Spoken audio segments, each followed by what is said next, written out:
Yo, YouTube, this is the unexpected wonder once again. I'm here with, as you can see, another Magi, the Labyrinth of Magic review. This time it's chapters 11 through 15. Like I said, I wasn't sure in the last review of Magi that I did if I would do the 5 chapters, but I can squeeze it in. It was a lot of material at the end of the section, but not so much at the beginning. So, for those who want to check out, who really want to get in-depth content on the show, on the manga, my bad. Check out my first 3 videos. I did a solo video on chapter 1.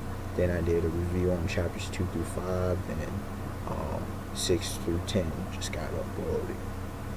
Alright, so here we go. Starting with chapter 11. Now I gotta say, chapter 11 was so far the most non-eventful chapter in Magi. It wasn't that it wasn't important, it just not much happened. All you had here was Alibaba and Aladdin get to the door. Alibaba tells Aladdin what happened, how although he almost died, it was actually a blessing in disguise because it was actually the passageway to the real spot of the real path. They get to the door, and lo and behold, Otaka. Gotta clap again for you, man. Again with the illusions. Come on.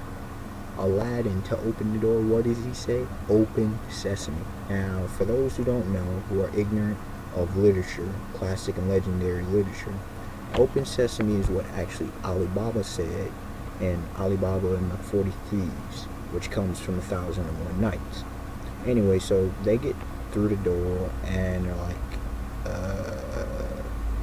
there ain't much here. Meanwhile, Jamil with his 2 slaves, the female Morgiana and the male Goltus, they're pretty much trapped by some more of that slime that Alibaba and Aladdin faced earlier. Alright, fast forward to chapter 12. Like I said, there wasn't all that much going on.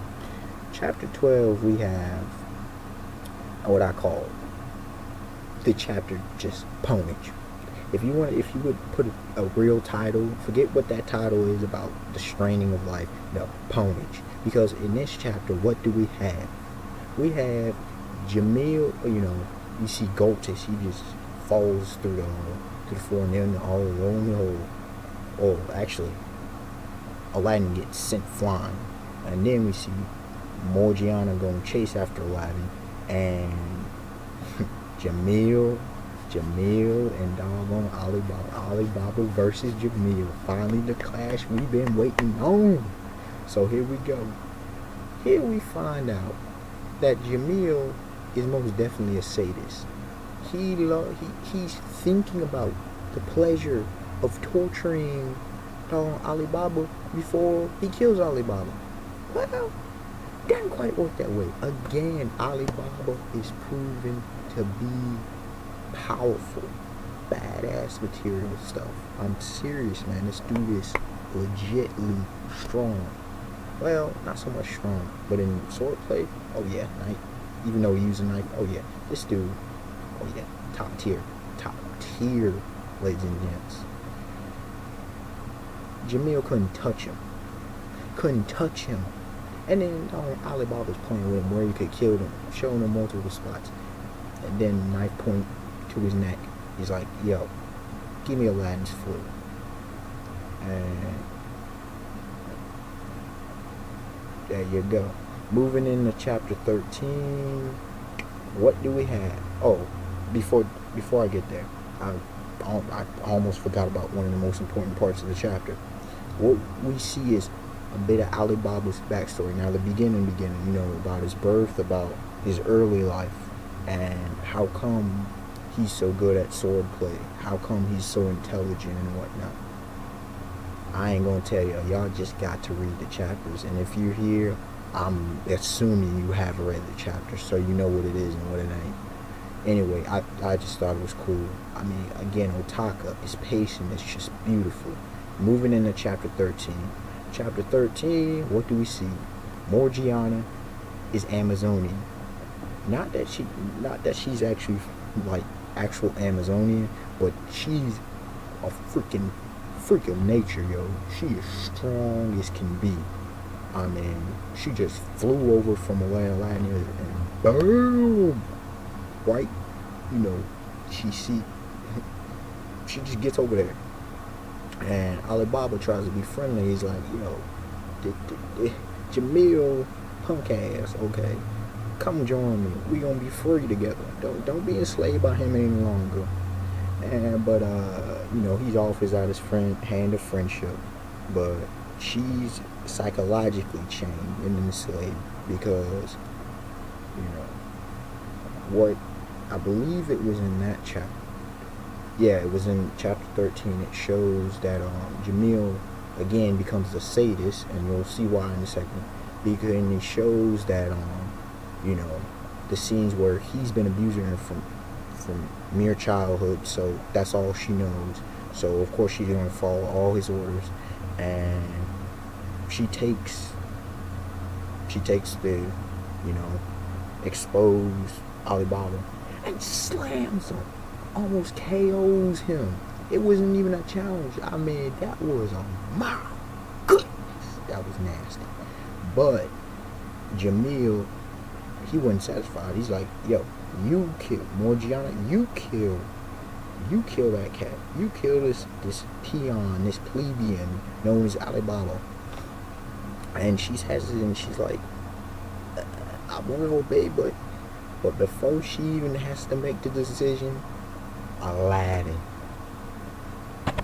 Before Alibaba took all the glory, Aladdin comes back, and we see why he's the protagonist. Boom, here comes the boom, makes the sword display, and it's like, yes, the magician in him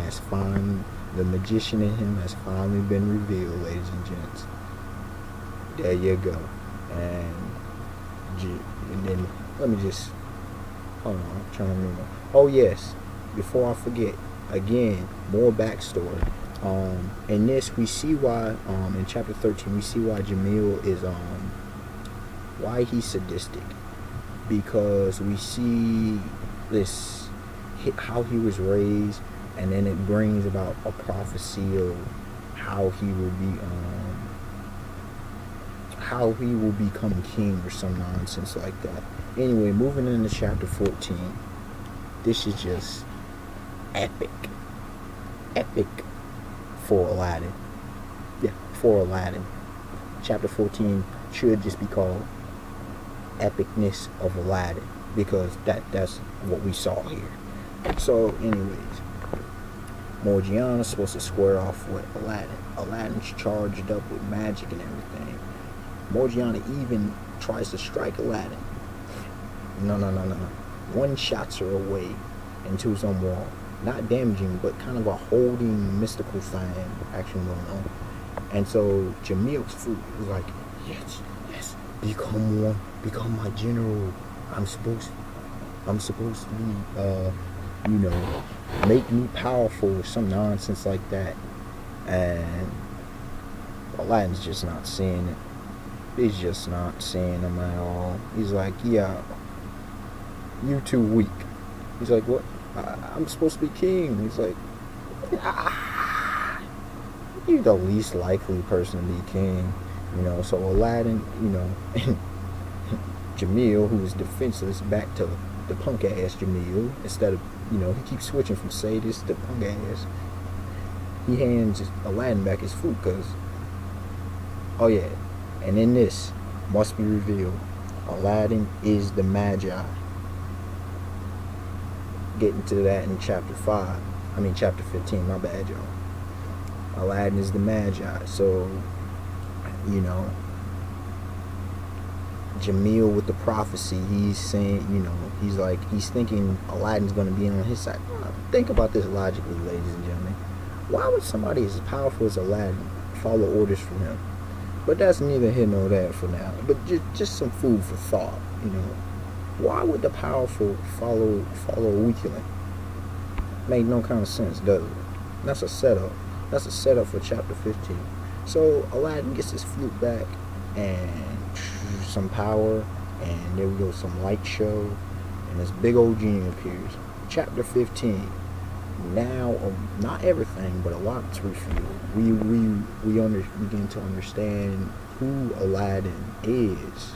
He's the Magi, and well, first off, the genie, he goes,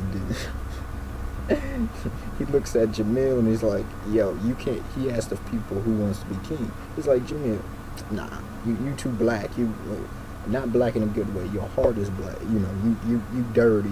You worthless. We can't be having you. He looks at Morgiana. He's like,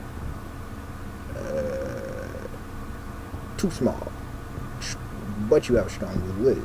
And he looks at, I don't even think he really addresses Alibaba, which I thought because of Alibaba's backstory that he might, but I'm like, But then, like I said, he reveals things to Aladdin, and apparently Aladdin is clueless of all this stuff. Don't know how, but Aladdin is clueless. I don't know if he lost his memory or if he's just too young. I don't know. But the genie speaks to the Ugu-kun speaks to the genie, and they discuss things. And the genie tells him he is Amon, and he's like I said, it's just a bunch of discussion in that chapter. Anyways,